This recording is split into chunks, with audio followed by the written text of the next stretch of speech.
I'm Elena, 34, standing in the back of a funeral home, clutching a white lily while the family who raised me pretends I don't exist.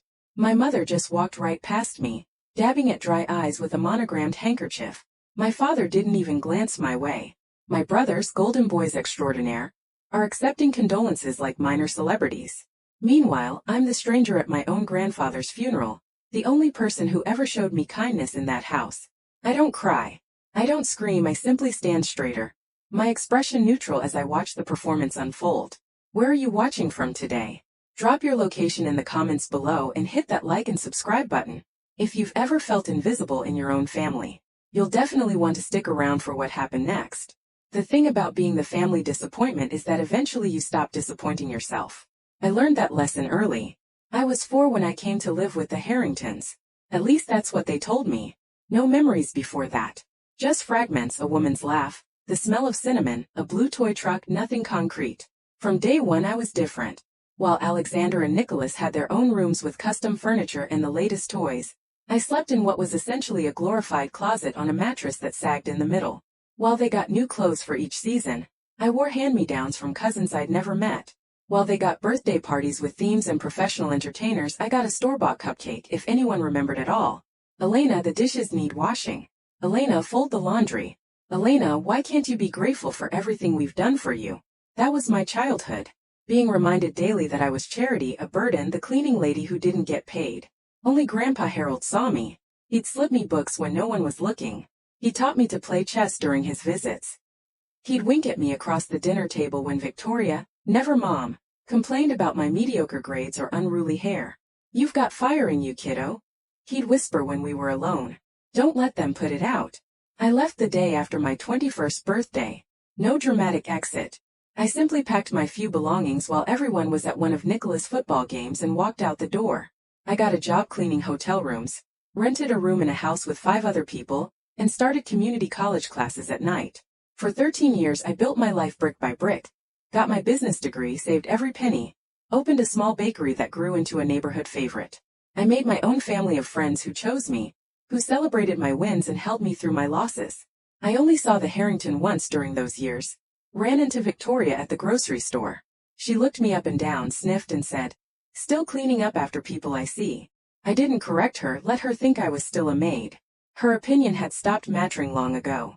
Then last week I got the call from a lawyer. Grandpa Harold had died. Against my better judgment, I decided to go to the funeral. Not for them, for him.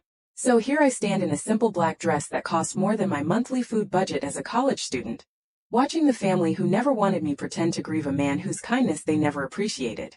I'm about to leave. This farce has gone on long enough. When an elderly woman approaches me, she's small, hunched with age, her white hair pulled back in a neat bun. I don't recognize her, but there's something in her eyes. Purpose. Elena Harrington, she asks, her voice barely above a whisper. Just Elena? I correct her automatically. I dropped their last name the day I left. She glances around nervously, then pulls me aside behind a large floral arrangement. I've waited so long for this moment, she says, her hands trembling as she reaches into her oversized purse. I'm sorry. Do I know you? No, dear, but I know you. She pulls out a yellowed envelope. I worked at Bright Horizons Adoption Agency in 1994. I helped process your paperwork. Something cold slides down my spine. My adoption paperwork? She looks at me with such sadness that I take a step back. You were never adopted, Elena. You were stolen. My first instinct is to laugh. It bubbles up inside me, inappropriate and jarring. The old woman, she hasn't told me her name yet, looks at me with such earnest intensity that the laugh dies in my throat. Stolen? What are you talking about? I keep my voice low, too aware of the Harrington family mingling just yards away. My name is Agnes Fletcher, she says, pressing the envelope into my hands. I've been looking for you for 30 years. I take the envelope automatically, feeling the brittle paper between my fingers. This is crazy. I was adopted. The Harringtons, the papers were forged. I helped forge them. Her confession comes out in a pained whisper. It's the greatest sin of my life, and I've spent decades trying to make it right. Where are you watching from today? Drop your location in the comments below, and hit that like and subscribe button if you've ever had your entire reality shattered in an instant. You'll definitely want to stick around for what happened next. I open the envelope with trembling fingers. Inside are newspaper clippings yellowed with age. The headlines jump out at me. Toddler vanishes from family home. Search continues for missing Bennett heiress. Reward doubled as hope fades. There's a photo of a little girl, blonde curls, gap-toothed smile, wearing a red dress. She's sitting on a man's lap, a woman beside them, all three smiling at the camera. That's you, Agnes says quietly. With your real parents, Theodore and Sophia Bennett. I stare at the child in the photo, searching for myself in her features. The hair is right. I still have those unruly blonde curls, but the happy, carefree expression, I don't recognize that at all. Why? The question comes out strangled. Why would they take me? Agnes glances toward Edward Harrington, who stands receiving condolences with a practiced, mournful expression. Money. Your birth father was extremely wealthy. The original plan was ransom. But when the story hit national news, they panicked. They couldn't return you without getting caught. My mind reels trying to process this revelation. A memory surfaces. Edward screaming at Victoria after too many drinks. We're stuck with her forever because of you. I'd assumed it was about the adoption that Victoria had insisted on taking in a child and Edward had resented it. How do you know all this? I ask, suddenly suspicious. I overheard Edward talking to someone on the phone at the agency about how they needed documentation for a private adoption immediately. Cash only, no questions. Oh, I needed the money. My husband was sick. Medical bills piling up, her eyes filled with tears. I've regretted it every day since. But why come forward now? After all these years I've been trying to find you. When I saw Harold Harrington's obituary, I knew there was a chance you might be at the funeral. I had to take it. She reaches into her purse again and pulls out a more recent newspaper clipping. Your parents never stopped looking. The reward money? She hesitates. It's up to $91 million now. I nearly dropped the envelope. $91 million. Your father built a tech empire in the years after you disappeared. He's devoted a significant portion of his fortune to finding you. The room spins slightly. I grab the edge of a nearby chair to steady myself. They're still alive. My real parents, very much so. Still in Boston, still hoping. I look across the room at the Harrington. These people who stole me, who treated me like a servant, who made me feel worthless every day of my childhood. A cold, clarifying anger washes over me. Tell me everything, I say to Agnes, my voice steadier than I feel. I want to know exactly what happened. As Agnes begins to speak, I notice Edward watching us from across the room. His face suddenly pale. Our eyes lock and I see something I've never seen there before. Fear. Good. The drive back to my apartment is a blur. My hands grip the steering wheel so tightly my knuckles turn white, but I don't feel it. My mind is racing, cycling through every childhood memory, re-examining them through this new horrifying lens. The isolation, the different treatment, the absence of baby photos, the way they never celebrated the day I came to them like other adoptive families might. The strange hushed arguments that would stop when I entered a room. It wasn't that they didn't want an adopted child. It was that they were criminals who had stolen a human being. I pull into my parking spot behind the bakery and sit in the car, engine off, staring at nothing. Eventually, I grab the envelope Agnes gave me and go upstairs to my apartment. It's a small place, but it's mine. Exposed brick walls, plants thriving on every windowsill. Bookshelves packed with volumes that I bought with my own money.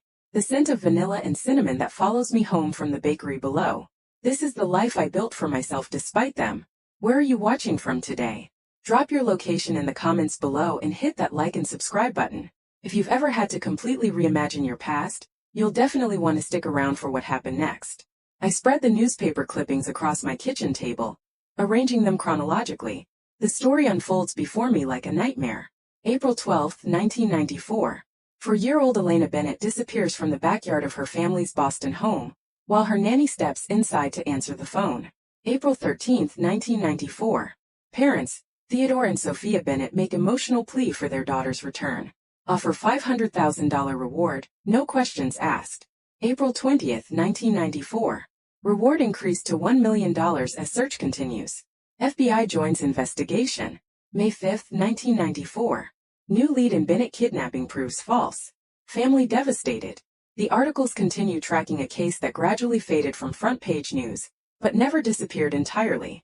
Every year on the anniversary of my disappearance there would be an update. The reward increasing. My parents opening a foundation for missing children. Age progression photos that I note with a chill look remarkably like me. The most recent clipping is from just 3 months ago for the 30th anniversary of my kidnapping. My father, now 67, and mother, 65, still holding out hope. The reward now at a staggering $91 million, a testament to their refusal to give up. There's a website listed at the bottom of the article, findalena.org. With shaking hands, I open my laptop and type it in. The site loads and I find myself staring at my own face, or what technology predicts I would look like now. The resemblance is uncanny. There are photos of my parents, older now, gray-haired, but with the same determined expressions they wore in the earliest clippings. There's a contact form, a phone number, an email address, ways to submit tips or information. My finger hovers over the keyboard. What would I even say? Hi, I think I'm your long-lost daughter. The people who raised me stole me from you and treated me like garbage for 21 years. My phone rings, startling me so badly, I knock over my cold cup of coffee. It's an unknown number. For a moment, irrationally, I think it's them. My real parents somehow sensing I've discovered the truth, but that's ridiculous. I answer wearily. Hello, Elena. It's Edward Harrington's voice, cold and controlled as ever. We need to talk. My blood freezes in my veins. I have nothing to say to you. That old woman at the funeral, what did she tell you? The truth, I say simply, which is more than you ever did. There's a long pause, then a heavy sigh. It's complicated, Elena. It wasn't supposed to happen the way it did. We kidnapped a child. I interrupt, my voice rising. Stole me from my family. Made me work like a servant while treating your biological children like princes. You don't understand. I understand perfectly. You're criminals. And now I'm going to make sure everyone knows it. I hang up before he can respond. My heart pounding. My phone immediately rings again. I ignore it. Then again and again. Finally a text. Think very carefully about what you do next. You have no proof. No one will believe you. And you have no idea what you're up against. The threat is clear, but instead of fear, all I feel is resolve. I return to the findalena.org website. And before I can second-guess myself, fill out the contact form with a simple message. I think I might be Elena Bennett. I need to talk to Theodore and Sophia Bennett as soon as possible. I hit send and then I wait. I don't sleep that night. How could I? Every time I close my eyes, I see that little girl in the red dress. The happy family I was stolen from. The life I should have had. By morning, I'm running on adrenaline and coffee. I open the bakery at 5 a.m. as usual, going through the motions of mixing dough and heating ovens. My assistant, Mia, arrives at 6 o'clock and immediately knows something's wrong. You look like you've seen a ghost, she says, tying on her apron.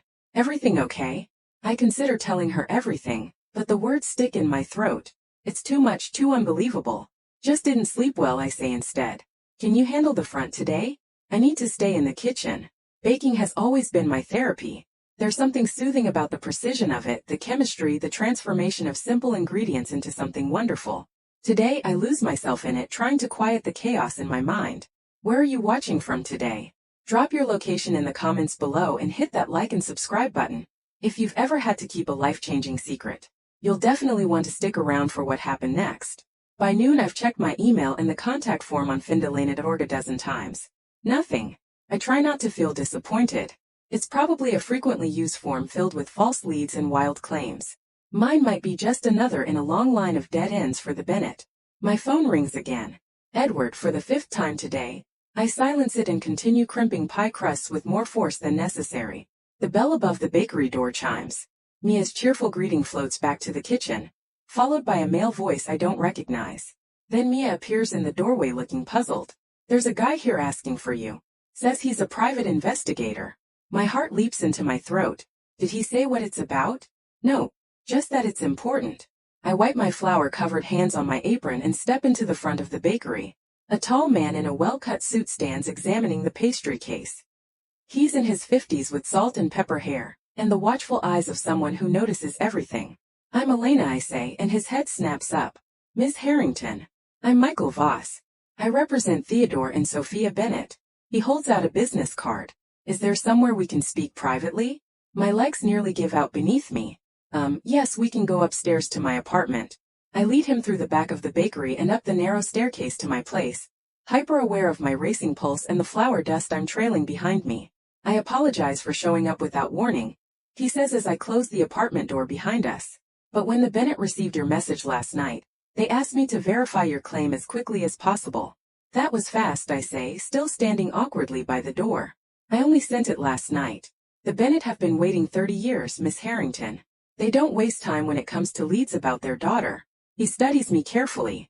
I have to say you bear a striking resemblance to Sophia. I don't know what to say to that, so I offer him a seat at my kitchen table, which is still covered with the newspaper clippings Agnes gave me. I see you've been doing some research, he comments, glancing at the articles. A woman approached me at a funeral yesterday. Agnes Fletcher. She said she helped forge adoption papers for me. I take a deep breath. She told me I was kidnapped. Michael nods, making notes in a small notebook. We are familiar with Miss Fletcher. She contacted the Bennett family about 5 years ago with her suspicions, but didn't have enough information to locate you. So you believe me? I'm here to verify your claim. The Bennett have had many false leads over the years. People hoping for a piece of the reward money. A flush of anger rises to my cheeks. I don't care about the money, he raises an eyebrow. 91 million is a lot not to care about. What I care about is the truth, I say firmly, and finding my real family. If that's them.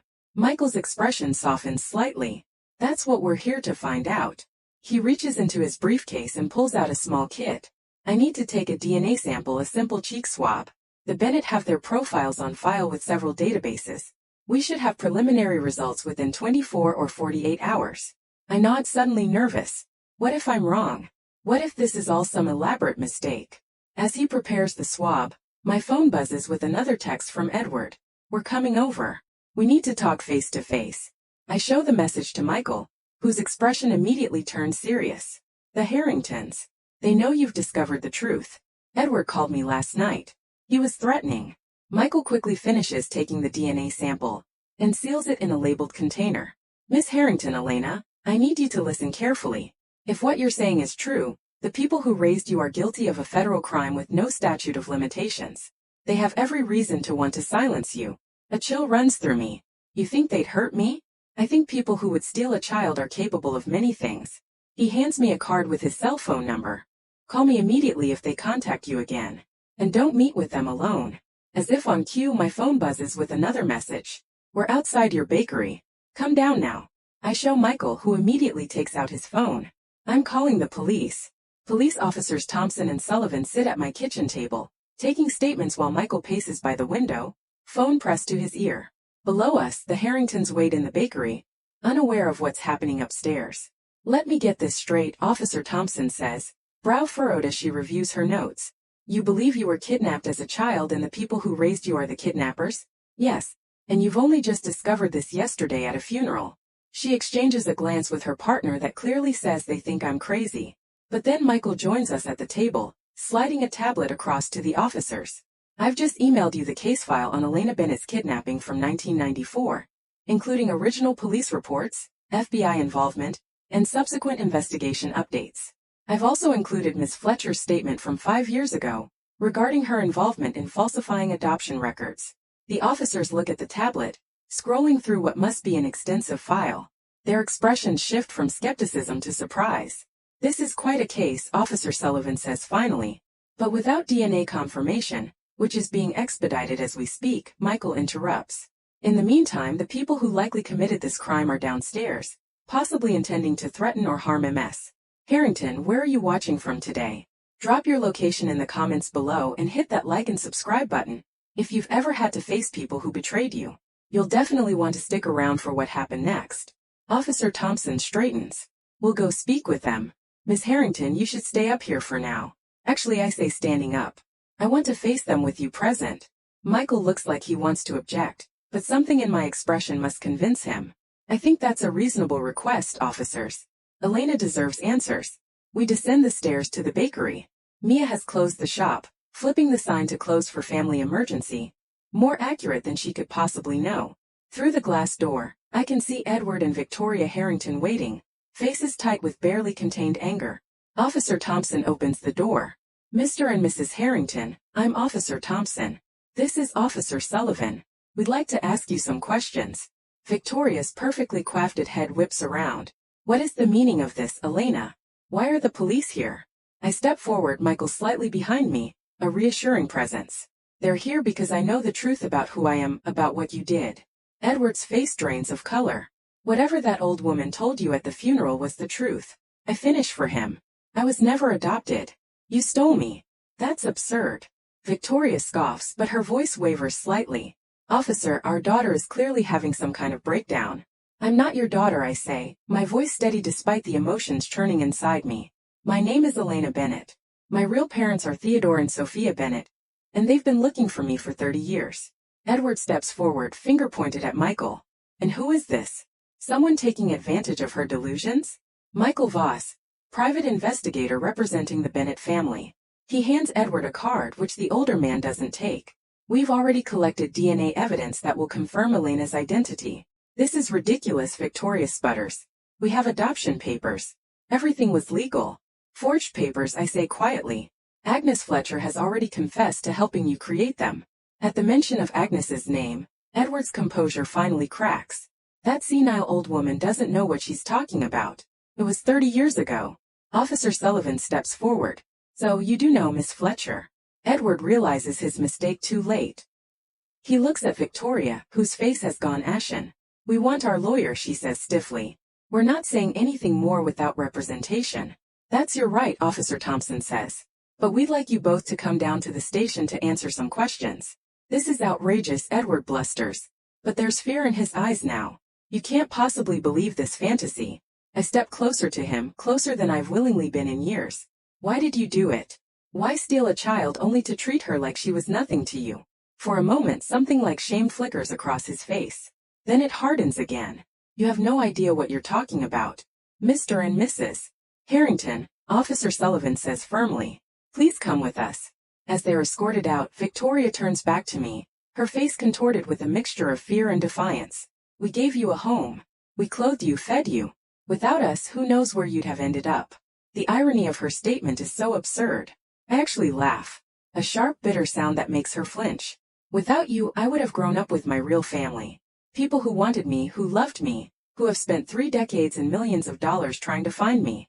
Edward is silent as the officers lead them to separate patrol cars. I watch from the bakery doorway, Michael beside me as they drive away. What happens now? I ask, suddenly exhausted. Now we wait for the DNA results, Michael says gently. But based on their reaction, I think we already know the truth. My phone buzzes with a text from an unknown number. Elena, this is Theodore Bennett. Michael told us what's happening. Sophia and I are on our way to you. We'll be there by tomorrow morning. I hope that's okay. I show the message to Michael, who nods. I told them about the confrontation. They wanted to give you space, but they've waited 30 years. I finish, tears finally filling my eyes. Tell them yes. Tell them I want to meet them. I don't reopen the bakery. Mia handles calling our regular customers to explain the unexpected closure. I don't tell her why. How could I? Just that there's a family emergency. Michael stays with me through the afternoon, making calls, updating the Bennett, speaking with the police. The Harrington have been released pending investigation, but have been ordered not to contact me. What about my brothers? I ask suddenly, the thought occurring to me for the first time. Alexander and Nicholas, did they know? It's hard to say, Michael replies, looking thoughtful. They would have been very young when it happened. Nicholas is 2 years younger than me. Alexander's 4 years younger. They might not even remember when I first came. We'll need to investigate their involvement, if any. But for now, let's focus on reuniting you with your birth family. Birth family. The word sounds strange. For so long I'd accepted that I had no real family, that I was alone in the world. Now I'm preparing to meet the parents I was stolen from 3 decades ago. Where are you watching from today? Drop your location in the comments below. And hit that like and subscribe button if you've ever wondered about your true origins. You'll definitely want to stick around for what happened next. I spend the evening in a state of nervous anticipation, cleaning my already clean apartment, changing clothes 3 times, wondering what to say to these strangers who are my parents. Michael arranges for me to stay at a hotel for the night. Just as a precaution, he says, though we both know he's concerned about the Harringtons. Before I leave, I pack an overnight bag and a small photo album, pictures of me growing up that I took when I left the Harrington house. Not because they were happy memories, but because I didn't want them to have any part of me anymore. In the hotel room, I spread the photos out on the bed. School pictures where I'm not quite smiling. Christmas mornings where Alexander and Nicholas are surrounded by presents, while I have just 1 or 2 small packages. Family vacations where I'm always slightly separate from the others, often taking the photo rather than being in it. Did my real parents take a lot of pictures? Do they have albums of my first 4 years carefully preserved? Will they expect me to remember them? To feel some kind of instant connection? I barely sleep, and by morning I'm a bundle of nerves. Michael picks me up at 9 a.m. looking surprisingly fresh despite what must have been a long night for him too. Any update from the police? I ask. We drive back to my bakery where I've agreed to meet the Bennett. They've begun a formal investigation. The FBI has been notified given the interstate nature of the crime. He glances at me and we got preliminary DNA results back this morning. My heart skips a beat. A 99.9% match. You are Elena Bennett, even though I've known it in my heart since Agnes approached me at the funeral. Hearing the scientific confirmation makes it real in a way it wasn't before. I press a hand to my mouth trying to contain the soba that wants to escape. They'll be here in about 30 minutes, Michael says gently. They flew in last night and stayed at a hotel. What are they like? I ask, desperate for any information. My real parents, Michael smiles. The first genuine smile I've seen from him. They're good people. They never lost hope of finding you. Not for a day. Theodore built his tech company partly to fund the search and to establish the reward. Sophia runs a foundation for missing children. Your disappearance shaped their entire lives. Do they have other children? A shadow crosses his face. No, they wanted to, but after you were taken, well, the trauma of that loss affected them deeply. The weight of that settles on me. Not only was I stolen from them, but their chance at a larger family was stolen too. 30 years of grief and searching. Their lives forever altered by what the Harrington did. We arrive at the bakery and I let us in through the back door, flipping on lights but leaving the closed sign in place. Michael helps me set up the small sitting area where I sometimes host special customers for afternoon tea. I'll go meet them and bring them in through the back, Michael says, checking his watch. Give you a moment to prepare yourself. After he leaves, I stand in the middle of my bakery, heart pounding. What do you say to parents you haven't seen since you were 4 years old? What do they want from me? What if they don't like who I've become? I hear car doors outside, voices approaching the back entrance. Michael's voice saying something reassuring. A woman's voice high with emotion. A man's deeper tones trying to sound calm but wavering slightly. And then the door opens and they're there. My parents. Older than in the newspaper photos, but immediately recognizable. The woman, Sophia, has my curly hair, though hers is silver now. The man, Theodore, has my eyes, the same unusual gray-blue. For a long moment we just stare at each other. The gulf of 30 lost years stretching between us. Then Sophia steps forward, hand outstretched as if she's afraid I might disappear again if she moves too quickly. Elena. She whispers my name, a prayer on her lips. Is it really you? Yes. I say, my voice barely audible. It's me. Sophia covers her mouth with her hand, tears streaming down her face. Theodore stands behind her, one hand on her shoulder, his own eyes glistening. May I? Sophia begins, then stops overwhelmed. May I hug you? The question is so tentative, so careful that something breaks open inside me. I nod, unable to speak past the lump in my throat. She steps forward and wraps her arms around me. She's small. I'm at least 4 and taller. But her embrace is fierce, as if she's afraid I'll be snatched away again. Theodore joins us, his arms encircling us both. And for the first time in my memory, I know what it feels like to be held by parents who actually want me. We stay like that for what feels like both an eternity and not nearly long enough. When we finally separate, all 3 of us are crying. I'm sorry, Sophia says, wiping her eyes. We promised ourselves we wouldn't overwhelm you. It's okay, I assure her, finding my voice again. This is overwhelming for all of us. Where are you watching from today? Drop your location in the comments below and hit that like and subscribe button. If you've ever experienced a reunion that changed everything, you'll definitely want to stick around for what happened next. Michael discreetly excuses himself, promising to return later. We settle at the small table I've prepared. The awkwardness of strangers mixed with the profound connection of family. We have so many questions, Theodore says, his voice steadier now. But most importantly, are you all right? Has your life been? He trails off, clearly struggling with how to ask if the people who stole me treated me well. I'm okay now, I say carefully. My childhood wasn't ideal, but I've built a good life for myself. I gesture around the bakery. This place is mine. I worked hard for it. Pride flashes in their eyes. Such a strange, unfamiliar expression directed at me. Tell us about yourself, Sophia urges. Anything you're comfortable sharing. So I do. I tell them about leaving the Harrington at 21. Working multiple jobs while taking night classes, saving every penny to open my bakery. I tell them about my friends, my small but meaningful life. I carefully edit out the worst parts of my childhood. The neglect, the emotional abuse, the constant feeling of being unwanted. There will be time for those truths later. And you? I ask when I've run out of easy things to share. Michael told me a little, but I'd like to hear from you. They exchange a look loaded with 3 decades of shared grief before Theodore speaks. After you disappeared, we nearly didn't survive it as a couple, as individuals. He reaches for Sophia's hand. But we made a pact that we would never stop looking for you. Never stop hoping. Theodore built his company from the ground up. Sophia continues. SecureTech started as a security software firm focusing on child safety technology. Now it's a Fortune 500 company. The reward money came from that. Theodore explains. Every year on your birthday I'd increase it. It started as a financial incentive for information, but over time it became something more. A measure of how much we missed you, how much we'd give to have you back. And I started the Safe Haven Foundation, Sophia adds. We help families of missing children with resources, support, private investigators when police investigations stall. Like Michael, I say. She nods. He's been with us for 15 years. He's found 17 missing children during that time. But never me, I say softly. Until now. Theodore's voice breaks on the words. Elena, I need you to know something. The reward money, it's yours regardless of what happens next. Whether you want us in your life or not, whether you can forgive us for not protecting you, forgive you.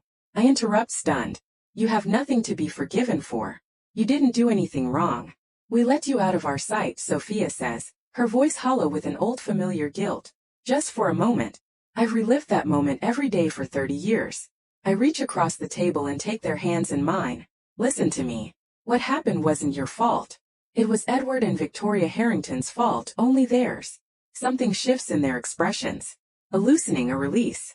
Perhaps it's the first time in 3 decades they've truly believed those words. The DNA results are conclusive, Theodore says after a moment, changing the subject. But the police will want formal statements from all of us.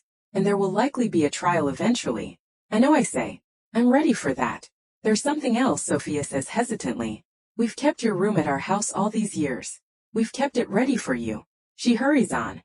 Not that we expect you to move in or anything like that. You have your own life, but we'd love for you to visit whenever you're comfortable. I'd like that, I say, surprised to find I mean it. My phone buzzes with a text from Alexander Harrington. Elena, we need to talk. Nicholas and I had no idea. Please believe me. I show the message to Theodore and Sophia. Your brothers? Sophia asks, then amends. The Harrington sons. Yes, I confirm. I don't know if they knew the truth or not. That's for the police to determine, Theodore says, a hardness entering his voice for the first time. Anyone who kept you from us? I don't think they knew. I say they were younger than me, but they benefited from it whether they realized it or not. As I say the words, the full reality of what was stolen from me crashes down all at once. Not just a family who loved me, but a life of privilege and opportunity. Instead of being treated as worthless by the Harrington, I could have grown up as Elena Bennett, cherished daughter of Theodore and Sophia, with every advantage and opportunity. The unfairness of it is staggering. Theodore seems to read my thoughts. We can never get back the time that was stolen from us, he says gently. But we have now and the future. If you want that. I do, I say, surprising myself with the certainty I feel. I really do. 2 days later, I stand on the doorstep of a beautiful craftsman-style home in one of Boston's most exclusive neighborhoods, my heart hammering against my ribs. Theodore and Sophia. I'm still getting used to thinking of them as mom and dad. Wait patiently for me to be ready to enter. Take your time, Sophia says softly. There's no rush. I take a deep breath and nod. Theodore unlocks the door and steps aside, allowing me to enter first. The house is warm and inviting, filled with natural light and tasteful furnishings. Not ostentatious despite the obvious wealth behind it. Photos line the walls and shelves, many of a small blonde girl. Me in my first 4 years. Me smiling and loved. Would you like a tour? Theodore asks, watching me carefully. Yes, I manage, overwhelmed by the evidence of how much I was cherished. Where are you watching from today? Drop your location in the comments below and hit that like and subscribe button.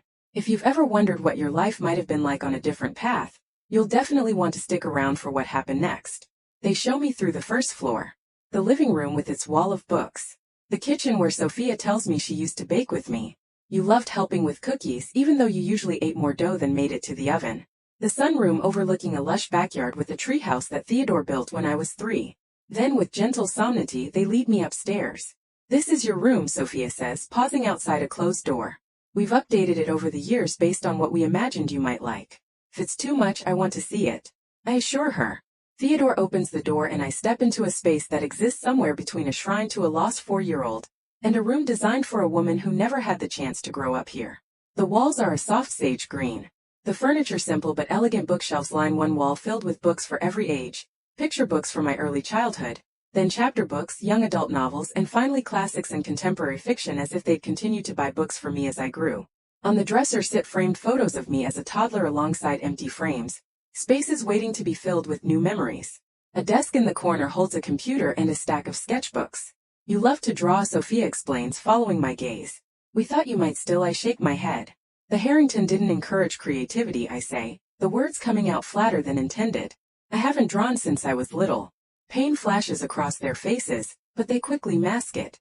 There's something else we want to show you, Theodore says after a moment, leading me to a door in the hallway.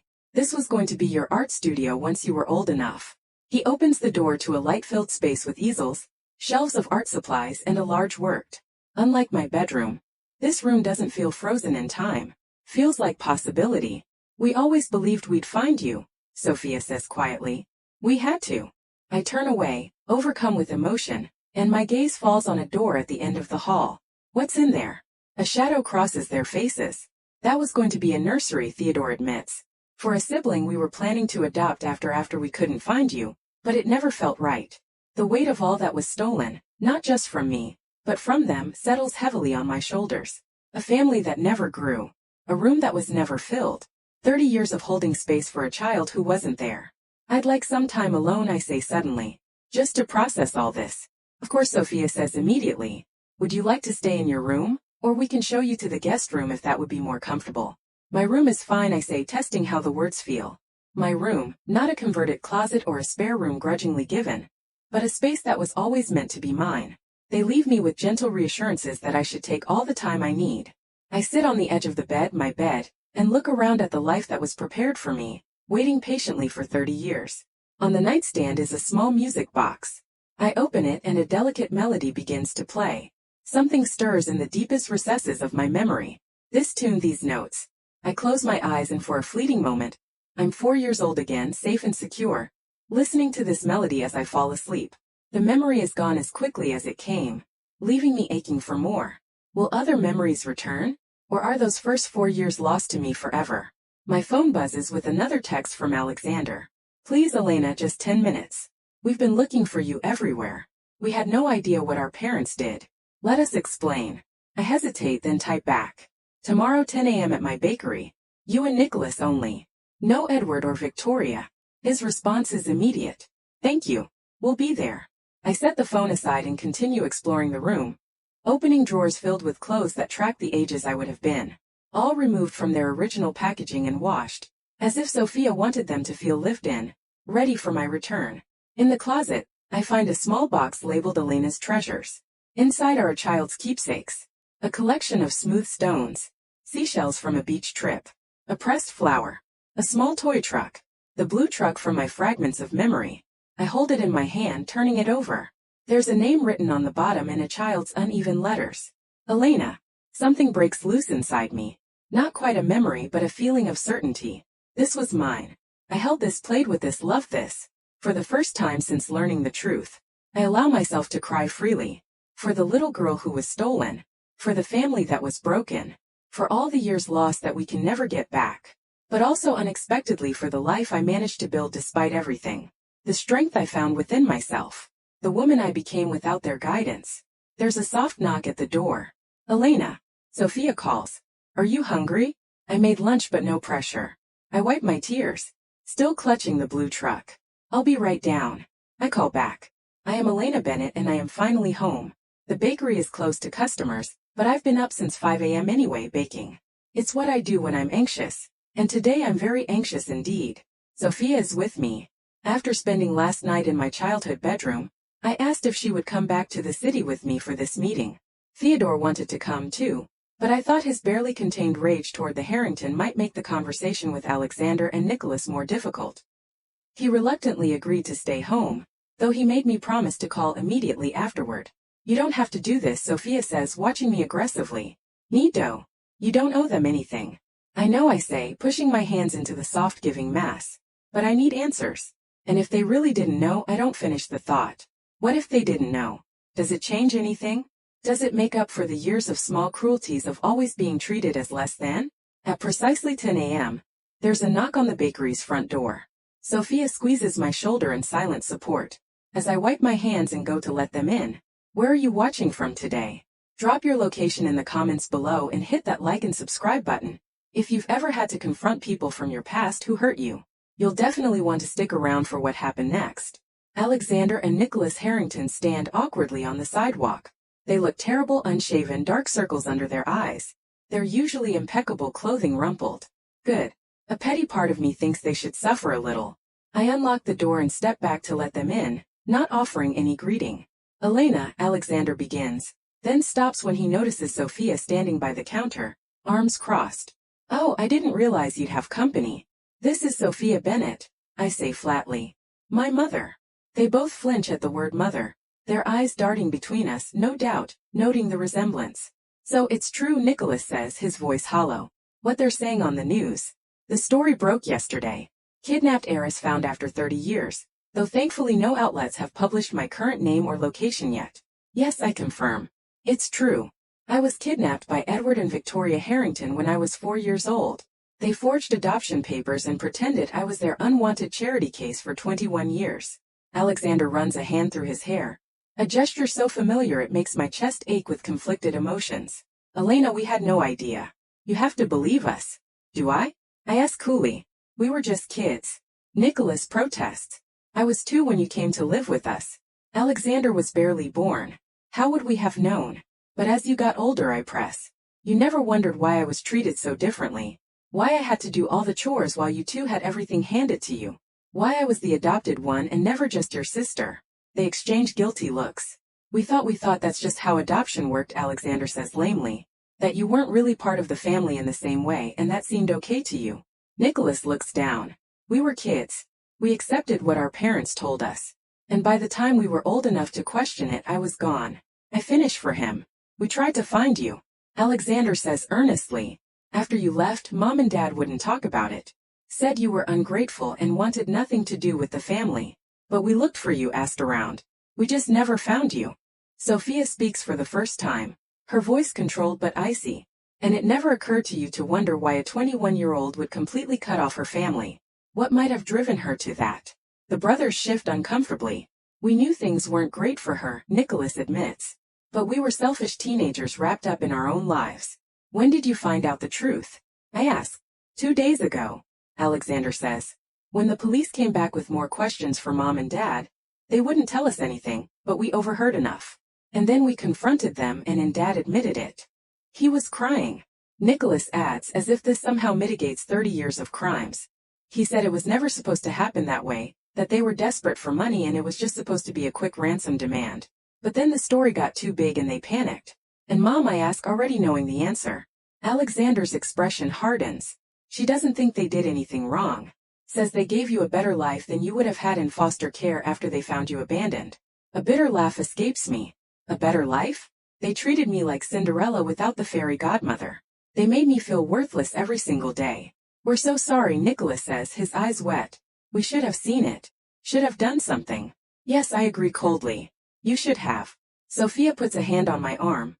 A gentle reminder that I don't have to do this, that I can ask them to leave at any time.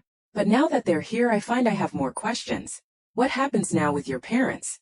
They're under house arrest. Alexander says their passports have been confiscated. The FBI has taken over the investigation.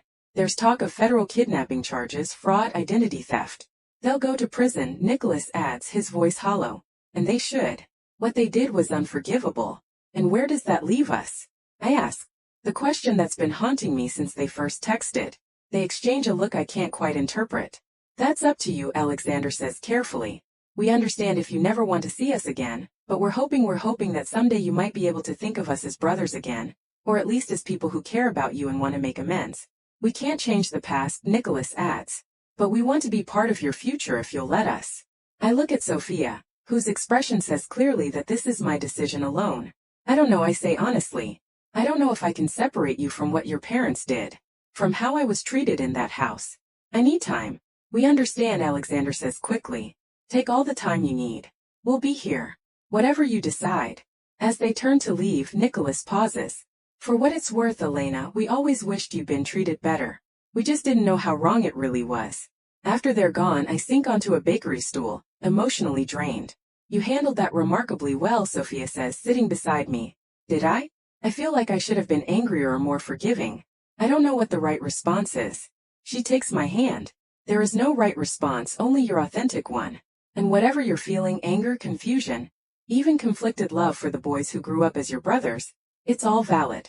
I lean my head on her shoulder, a gesture that feels both new and somehow ancient, as if my body remembers what my mind cannot. How do I move forward from here? I ask softly. One day at a time, she answers, stroking my hair. Just one day at a time. 2 weeks later, I stand nervously in the kitchen of my childhood home. My real childhood home, stirring a pot of homemade tomato sauce.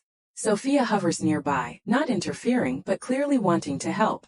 You're sure you don't want me to, Mom? I say, the word still new, but becoming more natural each time I use it. I've got this. I cook for a living, remember? She laughs and holds up her hands in surrender. Of course, I'll just check on your father. He's been fussing with that wine selection for an hour.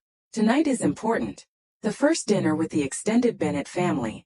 Aunts, uncles, cousins I never knew I had. All gathering to meet the long-lost Elena.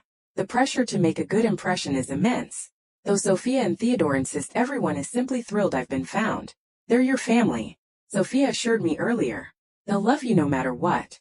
A concept so foreign to my experience with the Harrington that I still can't quite grasp it. Where are you watching from today? Drop your location in the comments below and hit that like and subscribe button. If you've ever felt the pressure of meeting new family members, you'll definitely want to stick around for what happened next.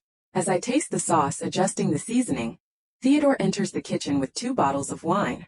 Red or white with pasta? He asks, looking genuinely perplexed. I can never remember the rules. Both, I suggest, smiling at his uncertainty. Let people choose what they prefer.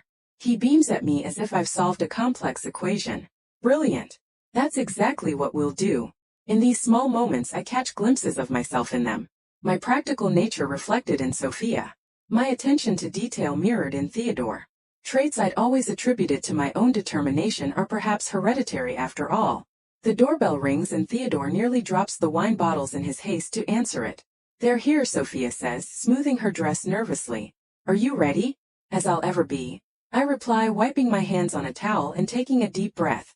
The next hour is a blur of introductions, exclamations over my resemblance to Sophia, tearful hugs from aunts I've never met, and cousins who keep saying, I can't believe you're really here. My father's sister, Margaret, holds my face between her hands and says, you have the Bennett eyes through and through. My mother's brother, David, tells me stories of my first birthday party, how I smashed cake all over my face and laughed until I had hiccups. It's overwhelming, but in the best possible way. These people have been waiting for me, holding space for me, never forgetting the little girl who disappeared. During dinner, my Uncle Charles raises his glass in a toast. To Elena, who has found her way home against all odds. And to Theodore and Sophia, who never lost faith. To Elena. Everyone echoes, glasses raised, eyes shining. I look around the table at these faces, my family, and feel something I've rarely experienced before. Belonging. After dinner, as everyone moves to the living room for coffee and dessert, my cousin Emily pulls me aside. I don't know if you remember, she says hesitantly, but we were best friends when we were little. We were only 4, but we were inseparable. I shake my head apologetically. I'm sorry. I don't remember much from before. That's okay, she assures me quickly. I just wanted you to know that I never forgot you. Every birthday, I'd ask Aunt Sophia if they found you yet. Her eyes fill with tears. I've missed you my whole life, even though I barely knew you. I'm not sure how to respond to such pure emotion, but I find myself hugging her. This cousin who has carried the memory of our friendship for 3 decades. Later, as the evening winds down, Sophia finds me in a quiet corner, watching the family interactions with a mixture of wonder and wistfulness. Overwhelming? She asks softly. A little, I admit, but in a good way. They're also welcoming. They've been waiting a long time to welcome you home. She hesitates, then adds, there's something we haven't talked about yet. The reward money. I stiffen slightly. I told you I don't want it. I know that's what you said, but Theodore and I have discussed it and we feel strongly about this. That money is yours. We set it aside for you, and regardless of how you came back to us, it belongs to you. But I didn't find myself, I argue. Agnes Fletcher has already been given a substantial thank you gift. Sophia interrupts gently. But the reward fund, all $91 million, we've already transferred it into a trust in your name. My head spins at the amount. More money than I could spend in several lifetimes. I don't know what to say. You don't have to say anything. Just know that it's there for whatever you want to do with it. Continue your bakery, expand it, travel the world, go back to school, anything at all. Or donate it. I suggest an idea forming to help other missing children. Sophia's eyes fill with tears. That would be a beautiful use for it if that's what you want. The evening ends with more hugs, promises to get together soon, invitations to various family events in the coming months. As the last guests leave, I help Sophia and Theodore clean up, falling into an easy rhythm that feels both new and familiar. Thank you, I say as we load the dishwasher together. For everything, for never giving up on me. Theodore pulls me into a fierce hug. We couldn't give up. You're our daughter. Later, lying in my childhood bed, surrounded by the life I should have had, I think about the Harringtons. Their preliminary hearing is next week. The evidence against them is overwhelming. Not just Agnes Fletcher's testimony, but financial records showing the cash withdrawal just before I came to live with them. Phone records from that time period. And most damning of all, DNA proof that I am without question Elena Bennett. My phone buzzes with a text message. It's from Nicholas. Just checking in. Hope you're doing okay. I've been sporadically responding to messages from Alexander and Nicholas. Not ready to cut them off entirely, but not sure how to forge a new relationship with them. They are, in some strange way, the only connection to my past. Even if that past was built on lies. I'm good. I text back. Having dinner with my extended family tonight. There's a long pause before his response comes through. That's great. You deserve a real family. I set the phone aside without replying. Too many conflicting emotions swirling within me. Tomorrow I'll meet with the prosecutors to prepare for the hearing. Tomorrow I'll have to face Edward and Victoria Harrington across the courtroom. But tonight, I am Elena Bennett, daughter of Theodore and Sophia, surrounded by the love I was meant to have all along. And for now, that is enough. The courtroom is smaller than I expected. Intimate in a way that makes it impossible to hide from the intensity of the moment. I sit between Theodore and Sophia in the front row behind the prosecution table, aware of every eye upon us. The preliminary hearing is just to determine if there's enough evidence to proceed to trial, but it feels monumental. The first public acknowledgement of what was done to me. Michael Voss sits with us, a steady presence in the storm. Across the aisle, Alexander and Nicholas sit alone, no other family members having come to support their parents. They nod solemnly to me as we enter, but don't approach. You okay? Theodore whispers, his hand protective on my shoulder. I nod, not trusting my voice. The truth is, I don't know how I feel. The last 2 weeks have been a whirlwind of emotion.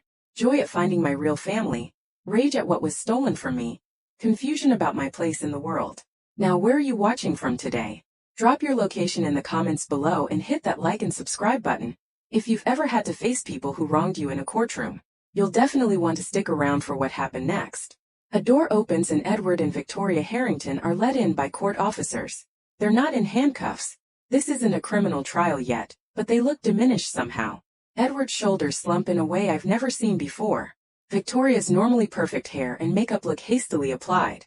Their eyes find me immediately, identical expressions of shock crossing their faces as they take in Theodore and Sophia on either side of me. Perhaps they expected me to be alone, as I was for so many years under their roof. The judge enters and we all rise. The proceedings begin with formal introductions and explanations of the hearing's purpose. The prosecutor, a sharp-eyed woman named Sophia Ramirez, outlines the charges: kidnapping across state lines, identity fraud, falsification of government documents. The evidence will show, she says crisply, that on April 12, 1994, the defendants abducted 4-year-old Elena Bennett from her family home in Boston, transported her to Philadelphia, Pennsylvania, and subsequently used fraudulent documents to establish a new identity for her as their purported adopted child. The defense attorney, an expensive-looking man in a tailored suit, argues that the statute of limitations has expired on most of the charges, a technicality immediately shot down by the judge, who points out that federal kidnapping has no statute of limitations, nor do many of the fraud charges when they involve a minor. As witnesses are called, Agnes Fletcher, frail but determined, FBI agents who worked the original case, forensic accountants who traced suspicious cash withdrawals. I feel strangely detached, as if I'm watching a movie about someone else's life until they call me to the stand. I've been prepared for this moment, but nothing can truly ready you for sitting across from the people who stole your life, speaking the truth they tried so hard to hide. Ms. Bennett, Prosecutor Ramirez begins deliberately using my real name. Please tell the court about your relationship with the defendants. I take a deep breath and look directly at Edward and Victoria. They raised me from age 4 until I left their home at 21. They told me I was adopted, but treated me very differently from their biological children. I was required to do most of the household chores, received fewer privileges, and was frequently reminded that I should be grateful they had taken me in. And how did you discover your true identity? At Harold Harrington's funeral 2 weeks ago, a woman named Agnes Fletcher approached me. She told me I had been kidnapped, not adopted, and showed me newspaper articles about my disappearance. She had helped falsify the adoption papers. What was your reaction to this information? I consider the question carefully. At first disbelief, then anger, then relief in a way. It explained why I had always been treated as less than. It wasn't because there was something wrong with me. It was because I was never meant to be there at all. The questioning continues, each answer pulling another thread from the carefully constructed lie I'd lived in for so long. When the defense attorney's turn comes, his approach is subtle but clear. Paint Edward and Victoria as misguided but well-intentioned. Suggest that they genuinely believed they were rescuing an abandoned child. Isn't it true? He asks with practiced concern, that the Harrington provided you with food, shelter, education, and medical care throughout your childhood. The bare minimum, I respond, refusing to be manipulated. Yes, I was fed. Yes, I had a roof over my head. But I was also made to work for those basics in a way their biological children never were. And yet they kept you, he presses. They didn't abandon you or place you in foster care. Something snaps inside me. They kept me because returning me would have meant admitting they had stolen me, I say, my voice rising slightly. They kept me as free household labor. They kept me while deliberately depriving me of love, of belonging, of my true identity and family. I look directly at Edward and Victoria, who both flinch under my gaze. They didn't keep me out of kindness. They kept me because they were afraid of getting caught. The defense attorney has no follow-up to that. When I'm finally allowed to step down, my legs are shaky, but my mind is clear. I've spoken my truth. No matter what happens next, they can never take that from me. The hearing continues with expert testimony about the DNA match. 99.9% confirmation that I am the biological daughter of Theodore and Sophia Bennett. Financial records showing suspicious cash withdrawals by Edward Harrington just before my adoption. Phone records placing him in Boston on the day I disappeared. By the time the judge calls a recess for lunch, the outcome seems inevitable. There is more than enough evidence to proceed to trial. In the courthouse hallway, Theodore wraps a protective arm around my shoulders. You did beautifully, he says, his voice thick with emotion. So strong. We're so proud of you, Sophia adds, squeezing my hand. I'm about to respond when I notice Alexander and Nicholas hovering nearby, clearly wanting to speak with me, but hesitant to approach while I'm with my parents. Give me a minute, I ask Theodore and Sophia, who exchange a look but nod and step away to give me privacy. You were incredible in there, Alexander says as they approach. Telling the truth like that with them staring you down. It wasn't easy, I admit. But it was necessary not just for me but for my parents. My real parents, I clarify, though I don't need to. Nicholas nods, his eyes darting toward Theodore and Sophia, who are pretending not to watch us. They seem like good people. They are, I confirm. They never stopped looking for me. An uncomfortable silence falls between us, thick with unspoken questions and regrets. Have you talked to your parents today? I ask finally. Alexander shakes his head. They don't want to see us. They think we've betrayed them by believing you. Have you? I challenge. I betrayed them. No, Nicholas says firmly. They betrayed themselves when they stole a child and lied about it for 30 years. We're just refusing to be complicit in the lie anymore. His directness surprises me. Of the two brothers, Nicholas was always the follower, the people pleaser. This newfound backbone is unexpected. What will you do if they go to prison? I ask, curious despite myself. When they go to prison, Alexander corrects. And we'll do what we've been doing. I'll continue teaching high school history. Nicholas will finish his medical residency. Life goes on. He hesitates. We'd like you to be part of that life if you're willing. Not as a replacement for your real family but as friends, maybe eventually. I don't have an answer for him yet, so I just nod non-committally. We should get back in there.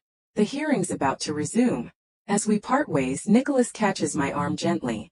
For what it's worth, Elena. I'm glad you found your way home. The afternoon session is brief but decisive. The judge rules that there is more than sufficient evidence to proceed to a criminal trial. Edward and Victoria are formally charged, and bail is set at an amount so high it's clearly designed to keep them in custody. As they're led away, Victoria turns to look at me one last time. There's no remorse in her eyes, only cold resentment, as if I've somehow wronged her by reclaiming my true identity. Edward at least has the decency to look ashamed. Outside the courthouse, reporters have gathered, alerted to the sensational story. Theodore and Sophia shield me from their questions as Michael helps us navigate to a waiting car. The prosecutors believe the Harrington will likely accept a plea deal. Michael tells us as we drive away. The evidence is overwhelming, and a trial would only expose them to the maximum sentences. How much time would they serve? I ask. With federal kidnapping charges, a minimum of 20 years, possibly life, he replies. Even with a plea, they're looking at significant prison time. I absorb this in silence. Justice, yes, but there's no sentence that could restore the 30 years stolen from us. Back at my parents' house, we sit in the kitchen, emotionally drained from the day. Sophia makes tea, a small nurturing gesture that still feels novel to me. What happens now? I ask, cradling the warm mug. Now, Theodore says, reaching for my hand. We begin to build a future together. It sounds simple when he says it like that, but I know it will be anything but simple. We have 30 years of absence to navigate, expectations to manage, relationships to define. Yet, looking at these two people who never stop searching for me, I find I'm ready for the challenge. Together, I agree. And for the first time since discovering the truth, I feel the weight of the past beginning to lift. 6 months later, I stand in the gleaming kitchen of my new bakery, Bennett and Daughter, arranging fresh pastries in the display case for our grand opening. The name was Sophia's idea, a public acknowledgement of my restored identity and family connection. Edward and Victoria Harrington accepted a plea deal, as Michael predicted, 25 years each with no possibility of parole for at least 15. Justice, or as close as we'll ever come to it. The reward money, my money, has been put to multiple purposes. Half went to establish a foundation for families of missing children, providing resources beyond what law enforcement can offer. A quarter is invested for my future. The remainder funded this beautiful new bakery, 3 times the size of my old one, with a state-of-the-art kitchen and a cozy cafe area. Need any help? Theodore asks, appearing from the back office where he's been setting up the new accounting software. At 68, he's officially retired from secure tech, but still consults occasionally. Mostly, though, he spends his time helping me with the business side of the bakery, learning to bake with mixed results and making up for lost time. Where are you watching from today? Drop your location in the comments below and hit that like and subscribe button if you've ever rebuilt your life after trauma. You'll definitely want to stick around for what happened next. I think we're all set, I tell him, straightening a stack of the custom napkins Sophia designed featuring our logo, a simple line drawing of a whisk inside a house, representing the blending of baking and family. Sophia emerges from the cafe area where she's been arranging fresh flowers on each table. It looks beautiful, sweetheart, she says, beaming with pride. I couldn't have done it without you both, I say, meaning it. Their support, emotional, practical, financial, has been unwavering throughout this transition. The bell above the door chimes and we all turn, surprised since we're not officially open for another hour. Alexander and Nicholas Harrington enter, each carrying a large gift basket. Sorry we're early, Alexander says, taking in our startled expressions. We wanted to drop these off before the crowds arrive. My relationship with the Harrington brothers has evolved cautiously over the past months. Not quite friendship, not quite family, but something in between. A connection forged through shared history, however complicated. You didn't have to bring anything, I say, accepting the baskets. Of course we did, Nicholas replies. It's not every day your sister opens her dream bakery. The word sister hangs in the air, neither rejected nor embraced. We've all been careful with labels, recognizing that our connection defies simple categorization. Theodore and Sophia exchange a look. They've been remarkably understanding about my continued contact with Alexander and Nicholas, never pushing me to cut ties despite their understandable resentment toward anything Harrington. We won't stay, Alexander says, sensing the slight tension. Just wanted to wish you luck. We'll come back during regular hours next week. After they leave, Sophia wraps an arm around my waist. You have a big heart, Elena. Your capacity for forgiveness is remarkable. Not forgiveness, I correct. Understanding they were children too, victims of their parents' decisions in a different way. The rest of the morning passes in a blur of final preparations. At precisely 10 a.m., Theodore unlocks the front door and Bennett and Daughter Bakery officially opens to the public. The response is overwhelming. Our story has been in the news, of course, impossible to avoid with the high-profile nature of the case. And it seems half of Boston has turned out to support us. By noon we've sold out of nearly everything, and I've had to start a new batch of my signature cinnamon rolls. Amid the chaos, I spot a familiar face. Agnes Fletcher, looking healthier than when I last saw her, waiting patiently in line. When she reaches the counter, I come out to greet her personally. I wasn't sure if I should come, she admits, her eyes taking in the bustling bakery. But I wanted to see how you were doing. I'm glad you did, I tell her sincerely.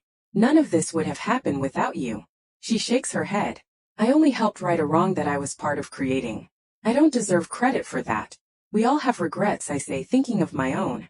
The years I spent believing I was unwanted. The defensive walls I built. The opportunities one missed. What matters is what we do with them.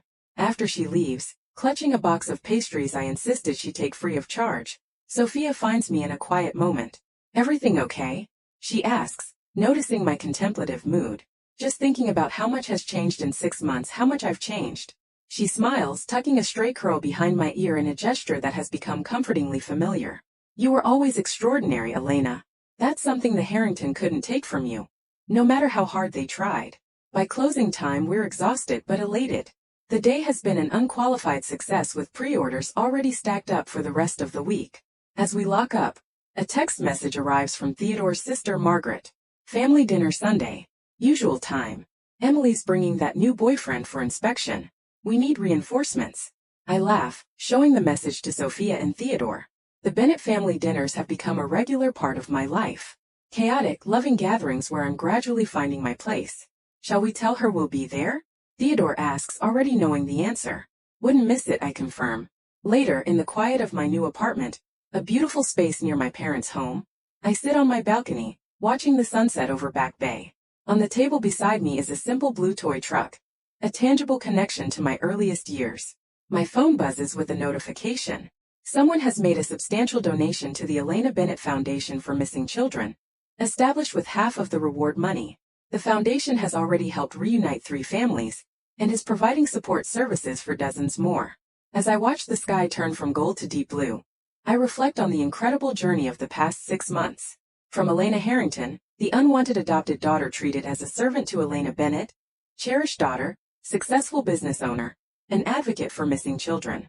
The path forward isn't perfectly clear. There are still wounds to heal, relationships to navigate, a lifetime of catching up to do with my parents. But for the first time in my memory, I'm not walking the path alone. I am Elena Bennett. I was lost, but now I am found. And my story is just beginning. If this story resonated with you, make sure to like and subscribe for more journeys of discovery, healing, and transformation.